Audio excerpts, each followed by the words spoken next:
Olá, vamos estudar sobre a célula.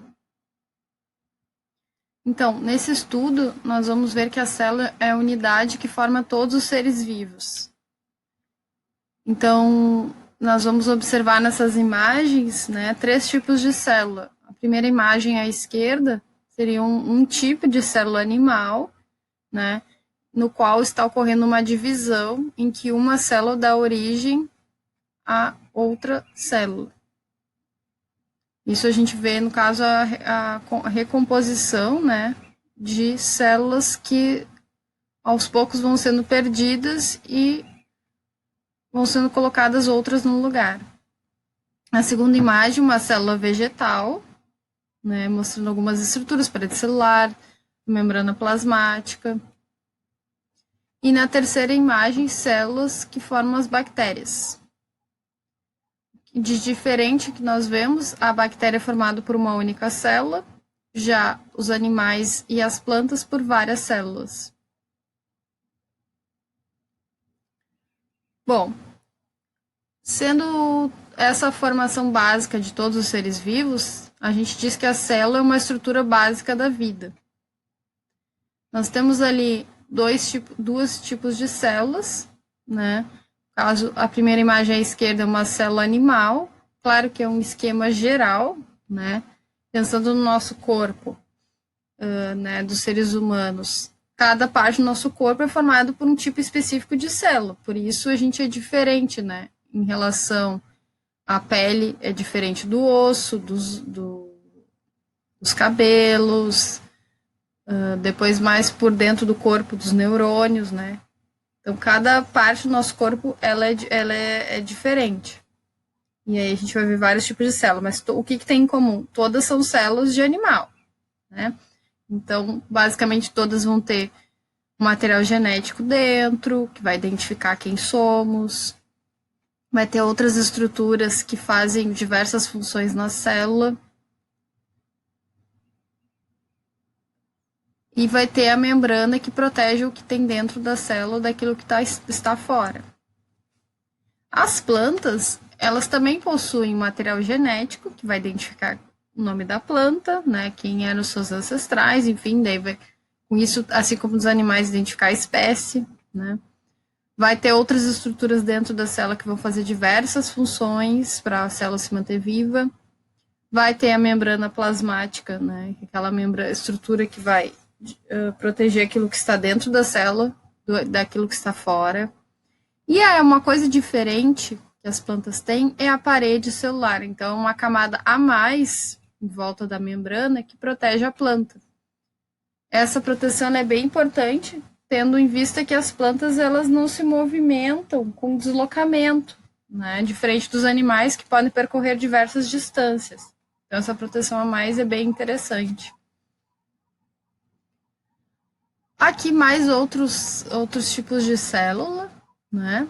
O primeiro ali em cima à esquerda é de um protozoário, então um ser vivo bem simplesinho, formado de uma única célula, diferente daquilo que a gente viu antes, que as plantas são formadas por várias e os animais também. Esse protozoário a gente chama de paramécio. Então ele tem ali tipo uns cíliozinhos, né, que ajudam ele a se movimentar na água, então de um ambiente que precisa de água. À esquerda embaixo, nós temos um esquema, né, de uma arqueobactéria, então aquele ser vivo mais simplesinho que existe no nosso planeta e eles vivem em ambientes bem extremos, né, ou com muito ácido, ou com muito sal, ou muito quente. É uma célula que também possui uma parede celular, assim como as plantas. Claro que ela é um pouquinho diferente das plantas, né? Que confere proteção àquele ser vivo, né, nesses ambientes bem extremos. Aí também tem o flagelo, que é como se fosse uma cauda, né, que ajuda essa célula a se movimentar. Os cílios também, que está escrito pilos na imagem, né, que também vai ajudar ela a se movimentar e detectar algumas substâncias no ambiente. Vai ter material genético para identificar essa espécie e outras estruturas dentro da célula. Essa célula ela é bem mais simples em relação às que a gente viu até agora. Outra célula muito simples também é essa que nós temos à direita embaixo, que é de uma bactéria, né? Ela é até parecida com a arquea. Então, vai ter a parede celular para proteção, depois a membrana plasmática, o material genético, que a gente vê ali escrito DNA. E ele vai estar disperso no citoplasma, assim, como a arqueobactéria. Os flagelos para dar movimento, essa célula já tem mais de um flagelo, né? Então, são células, essas duas de baixo aí são bem simples. Uma célula um pouquinho mais complexa é essa verdinha de cima aí, à direita, que é de uma alga que é formada por uma única célula. Então, não é a alga marinha que a gente costuma ver, que parece uma plantinha, né? Ela já é um ser vivo mais simples. No entanto, ela com outras espécies de algas marinhas microscópicas são as que mais produzem oxigênio no planeta Terra, pelo número grande que tem desses seres vivos em todos os corpos da água, sejam aqueles de água salgada, né, os oceanos e mares, ou os de água doce, lagos, rios, lagoas. Então, esses seres vivos são bastante importantes e bastante estudados. Bom, então nas células ocorrem as transformações químicas essenciais para manter a vida, para aquele ser vivo continuar vivo, né? Então, quais são essas transformações químicas, né? Essas funções? Então, obter energia, né? Seja a partir de alimentação ao comer um outro ser vivo, um pedaço do outro ser vivo, né? Como os animais fazem. Seja produzindo sua própria energia a partir do sol e do gás carbônico, né? E água, como as plantas e as algas fazem isso. Seja comendo um ser vivo que já morreu, para quebrar em partes menores, né? Como os fungos fazem, né? Por exemplo, cogumelos. Ou como bactérias também fazem, esses seres vivos no solo, eles são bem importantes para não ficar o ser vivo morto lá para o resto da vida, né? O resto da vida é maneira de dizer, né? Por muitos anos, enfim. Bom, também as células formam e renovam os componentes do corpo. Então, vamos supor, a gente machucou a perna, né? Para não ficar aquele machucado, aquela abertura ali na tua pele, na região da perna. Ficar para sempre ali exposto, saindo sangue e tudo mais. As células que estão ali na pele, elas vão procurar fechar aquela abertura, né, do corte que houve, aquele machucado, e fazer com que não vaze mais o sangue, né? E também, ao mesmo tempo, se proteger para que aquela abertura não entre bactérias e cause doença na pessoa. Então, o corpo vai tentar repor aquelas células que foram perdidas ao ter se cortado, por exemplo, né? Ou quando a gente perde um fio de cabelo, a gente vai ficar careca imediatamente. O novo fio vai ser reposto no lugar, né, por um determinado tempo que a gente tem de vida. Os ossos também, quando a gente quebra, né, o corpo vai tentando repor. Claro que muitas coisas que a gente faz é para ajudar o corpo a se organizar, né? Por exemplo, botando uma tala de gesso, botando uma água oxigenada no machucado para não deixar a bactéria crescer ali, né? A gente vai acabando auxiliando, mas o corpo por si só ele consegue fazer isso. Bom, e as células também atuam na reprodução. Então, para os seres vivos terem filhos, sejam bactérias, sejam protozoários, animais, plantas, né? As células vão tratar disso. E aí a gente tem ali nos esquemas, então, primeiro à direita, então ali os cromossomos, né, que são uma organização do nosso DNA, ou seja, do nosso material genético, nossas informações hereditárias que vêm dos pais. Eles vão se organizar de um modo, dentro de uma célula, né, a poder fazer cópias e aí dar origem a novas células. Embaixo ali nós temos dois tipos de divisão celular, né? Então a mitose, que é um processo que ocorre nas células para repor as células que foram perdidas, né, com o tempo, ou com algum dano físico, ou com envelhecimento, enfim. E a meiose, no caso, vai repondo vai produzindo células para na hora da reprodução, para ter um ser vivo, né, um filho, um indivíduo novo.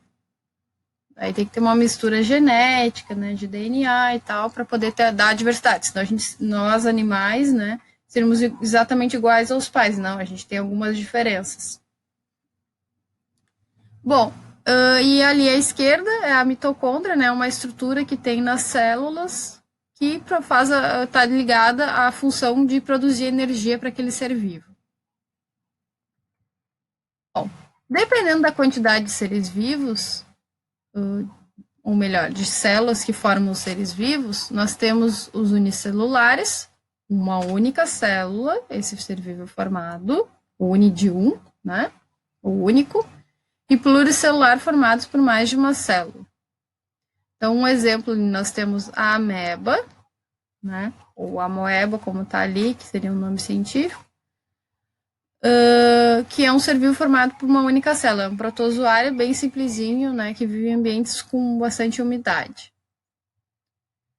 Já à direita ali nós temos um corte de pele humana, né, mostrando diferentes células que formam essa nosso órgão chamado pele.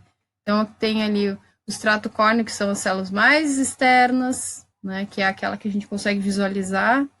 Depois embaixo tem uma outra camada, e assim vai, né, até chegar à origem do folículo, né, do pelo.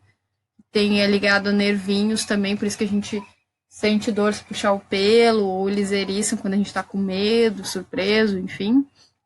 Tem também glândulas que vão produzir o suor, a gordura da pele para nos proteger, né? Então, são vários tipos de células bastante especializadas para várias funções diferentes que vão formar esse órgão que a gente chama de pele.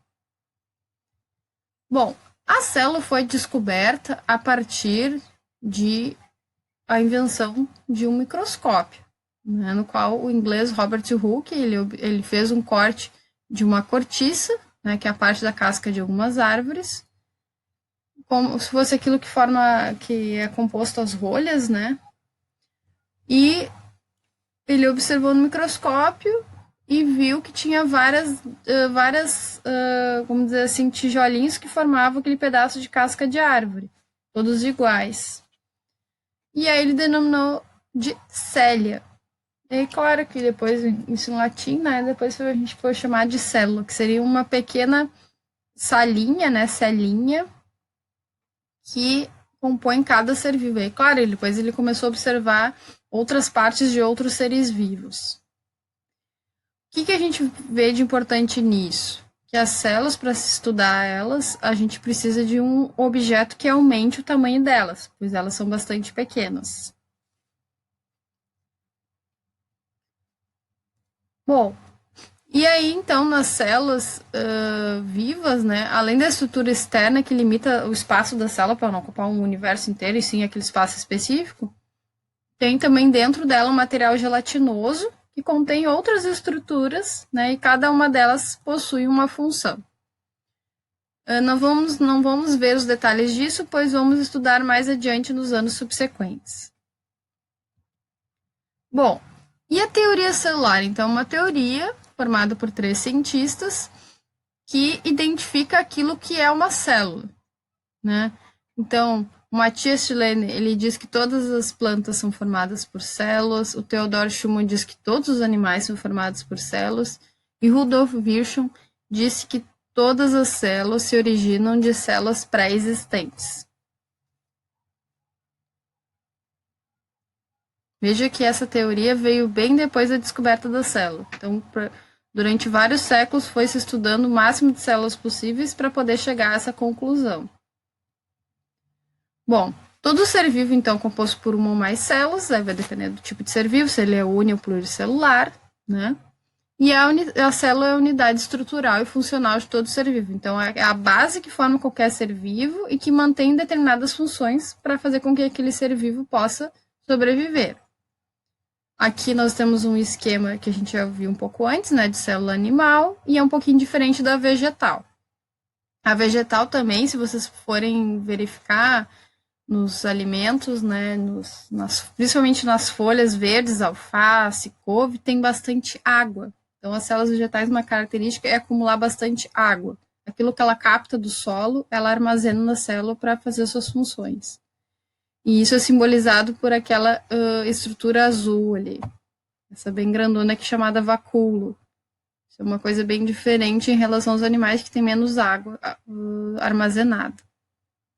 E a parede celular, né, essa estrutura que dá mais proteção para a célula vegetal, além da membrana que os animais também têm. Bom, a membrana plasmática, o que ela faz? É uma estrutura que envolve a célula e controla a entrada e saída de materiais. Então, entrada e saída de água, de proteínas, né? Ou seja, de nutrientes. Também verifica se está entrando algum invasor na célula, né? Um vírus, bactéria. Bom, o material hereditário ou material genético contém as informações que manifestam as características hereditárias de um ser vivo. Então, quem são os pais daquele ser vivo, né? Quem deu origem a eles, identifica também o nome da sua espécie. E também nesse material genético vai ter várias informações, né, instruções para como aquela célula vai funcionar, como que ela vai se alimentar, o que ela vai fazer como é que ela vai fazer para se defender. E o citoplasma, constituído de um líquido viscoso que preenche a célula, no qual estão inseridas as organelas, que são estruturas que realizam diversas funções. Uma delas que a gente viu da mitocôndria é a produção de energia para a célula, para ela ficar viva, né? Aqui um esquema da membrana plasmática, então. É uma estrutura que tem composta por diversos elementos químicos, né? Que vão fazer com que selecione aquilo que pode entrar ou sair. Né? Aqui no caso, ó, saindo moléculas de água. Parece um Mickeyzinho, né? Mickey. Aqui iluminando, né, as proteínas. Ó, então tem uma certa maleabilidade isso aqui. Aqui outras proteínas que ajudam a identificar, tem só nos animais, que ajudam a ler aquilo que está fora da célula, né? Aquilo que está perto, se aproximando. Também tem gordura nessa membrana plasmática. Bom, material genético. Então, vai identificar aquele ser vivo, quem são seus pais, e tem instruções para como essa célula vai se alimentar e funcionar, né? Nesse tipo de célula, esse material genético, chamado DNA, ele vai estar alocado, né? Vai ser encontrado nesse local específico chamado núcleo. Já nas bactérias, são seres mais simplesinhos, esse DNA ele vai estar disperso, né, na célula. Ele não vai estar num local específico como o núcleo. É uma célula bem mais simples, que a gente até viu essa imagem antes, né? E o citoplasma, né? Essa região aqui intermediária da célula, que vai ter várias organelas que vão. Cada uma delas vai ter uma função diferente, né? Já na bactéria, esse local aqui, intermediário, não tem muitas estruturas, tá? Essa célula é bem mais simples. Novamente aqui a célula animal, então o citoplasma, compondo todas essas organelas, e tem bastante água nesse local também, só que disperso, diferente da célula vegetal, né? O núcleo, que é onde vai ter o material hereditário, o DNA, membrana plasmática, aquilo que protege a célula das substâncias de entrada e saída, né? Bom, a atividade dessa semana, vocês têm 3 perguntas, né? A primeira, o que significa dizer que as células são as unidades estruturais e funcionais dos seres vivos? Então, daquilo que nós vimos, as características que a célula tem, por que ela pode ser chamada, né, de uma unidade estrutural e funcional? Então, que estrutura, que dá forma àquele ser vivo e que tem determinadas funções para ele se manter vivo. O que acontece na célula para ele ficar vivo, né? 2. Com base na teoria celular, justifica a classificação de bactérias e seres humanos como seres vivos. Então, das características né, daquilo que compõe a teoria celular, por que a gente pode chamar uma bactéria e um ser humano de ser vivo, sendo que eles são bem diferentes. E que eles têm em comum, né, em relação à célula. E a 13 é explicar a organização básica de qualquer célula. Então, aquelas 3 estruturas que tem que ter em qualquer célula, seja de bactéria, que é bem simplesinha, seja de um animal, que é mais complexa, né? Quais são as 3 informações, os 3 componentes que tem que ter nessas células. Então, chegamos ao fim. Qualquer dúvida, entre em contato e até mais.